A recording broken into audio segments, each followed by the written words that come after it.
Okay, so we want to move, like we were saying in the last section, we want to move from descriptions of signals in terms of the time domain, in terms of a series of samples of time, okay, some signal x of t. We want to be able to somehow take this, put it through something, some sort of a tool here, and turn it into a set of frequencies. Okay, so we want to take something that we describe in terms of times, and all of a sudden change it in some way so we can describe it in terms of frequencies. And what this tool is going to be is Fourier. Okay, Fourier analysis and Fourier synthesis. Okay, and I'm not going to go through all of the equations for this, but what I want to do is just, or proofs or anything, I just want to make an assertion. Okay, I'm going to assert, if you give me an arbitrary signal, x of t, okay, I can describe that signal as a combination of sinusoids of different frequencies. Okay? So in particular, I can take this and just by way of writing an equation to give you an idea of what I'm talking about, I'm going to take a sum, I equals 0 to infinity. Okay, so an infinite sum here. And then I'm going to take a weighting coefficient, and then I'm going to have a cosine omega I t plus vi. Okay, so what is this equation saying? I'm just trying to give you, again, don't worry about the details, just want to get a sense of what the intuition is here. So we have a bunch of sinusoids, a bunch of cosines. They're defined by a particular frequency, omega I. Okay? They're a function of time, right? So they're going to look, like we expect a sinusoid to look. Okay? And depending upon the value of omega here, the frequency will be different. So we're taking these sinusoids, right? And for any given frequency sinusoid, we're scaling it. Okay, so this is a scaling coefficient or an amplitude.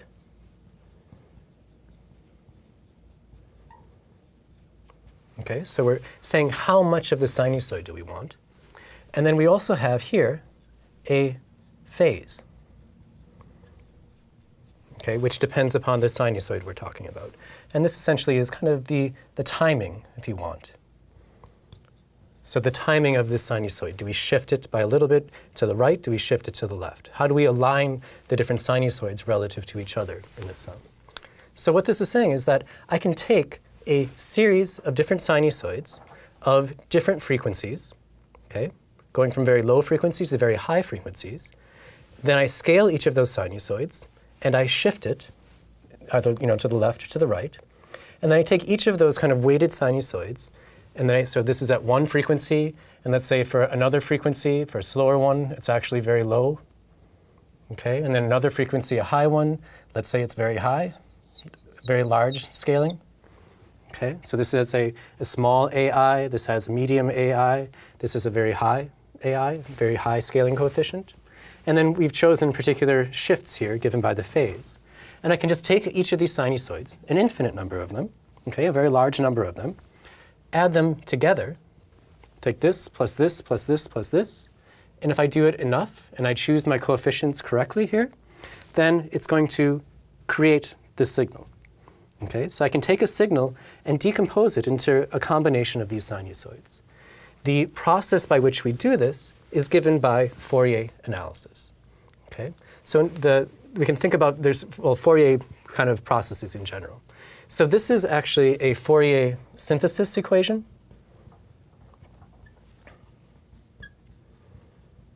Okay, so synthesis, we're synthesizing a signal from a weighted combination of sinusoids. Okay, so we're going from sinusoids and synthesizing a signal. So Fourier analysis, where to write it? Let's just write it here.